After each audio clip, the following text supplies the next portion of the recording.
Good morning.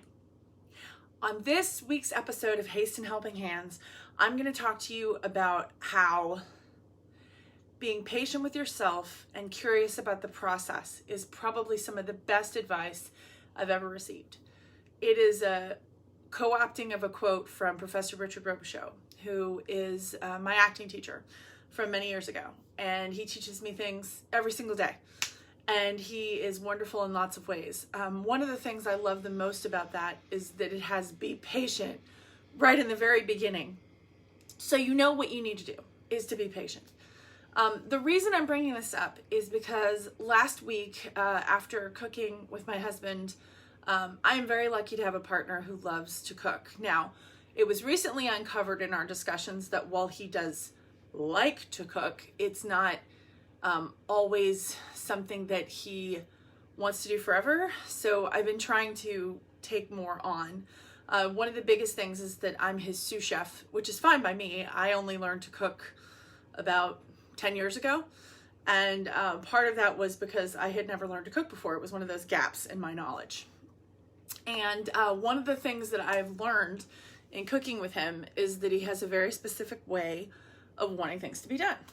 And I think the temptation is to get annoyed with people when they want things a certain way. In this particular case, we were portioning out our food. We do a lot of batch cooking. It's so we can just heat something up and go. And that idea has been something we've done for years and years. And so part of that is that we portion things out in Tupperware. Well, on the Tupperware, there's a little teeny tiny line. In fact, there are 3 of them that indicate different portion sizes. And we have a fundamental disagreement about which portion is the best. But it's always kind of like, well, you know, just spoon this much in and then it'll be good. The other day when we were cooking, my husband was like, wait a second, what is that on the Tupperware? I pulled something out to portion and he went, wait, what is that line? And in the years that we have been doing this, he never noticed that they have a little bitty line right there. There's 3 of them. So like, this is one portion, this is another portion, and this is another portion. And it was so interesting to me that something that he looked at every single day, something that he utilized on a regular basis, he just missed this tool. And it got me thinking about how many things are like that we look at every single day. You look at your kitchen table every day, you look at your phone every day, and then all of a sudden somebody points something out to you and it's like a portal is opened and you have this great secret all of a sudden. And so I carried that through my week. And one of the things that I did, besides being a partner who likes to cook, my husband also usually does all of our grocery shopping. I decided that I was going to do that this week. And while I was there, I was struck by how many things he does without even thinking about them. So kind of putting myself in his shoes, and I know the phrase is walk a mile in someone else's shoes. I think that that's really ambitious. I think that taking a few steps in somebody else's shoes is actually a better piece of advice, because basically you're putting on someone else's shoes. So already they probably don't fit. So you're thinking about how much they don't fit and you're getting kind of impatient. So I continue to my earlier advice, which is be patient with yourself and curious about the process. So going back to that and thinking about, okay, so when he goes grocery shopping, he does this and he does this and he doesn't even think about it. I remember the first time I went grocery shopping, instead of him doing it, I called him like 7 or 8 times, like, okay, so what brand do you get? And where do you go? And where is this? And do you do this deal? And like, what, blah, blah, blah. And I was so overwhelmed by so much. Like, I didn't realize how much he did just in the act of getting groceries for our home.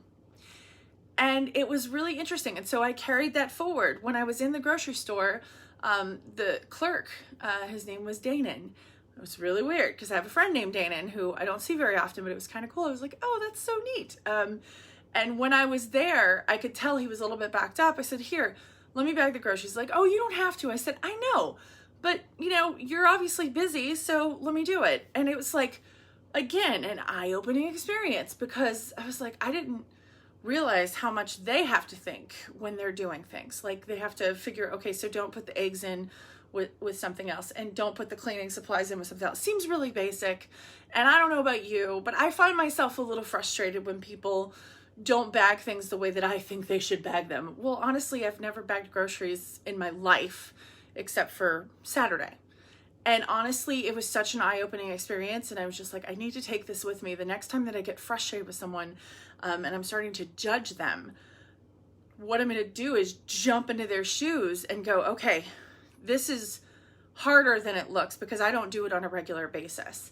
So I think the biggest takeaway for me from this week's experiment is, instead of judging, jump into their shoes and think about it for a second and go, what is it that they do on the regular that I don't even think about?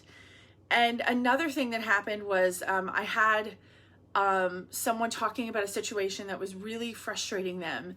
And I was a little bit judgy. I'm not going to lie. Like, I'm not proud of it, but I immediately was like, oh, I can't believe that they feel this way.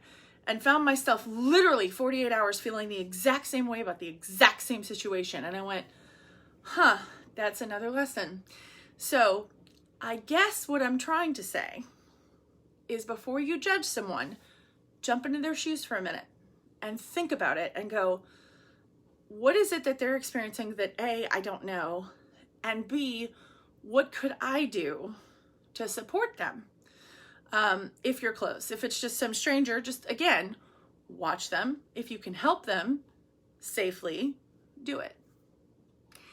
So before you judge someone, jump into their shoes and think about what it is like for them before you judge them. So ladies and gentlemen, that is my message. I'm Jen Haston, and this has been Haston Helping Hands. Please like, subscribe, and share for more.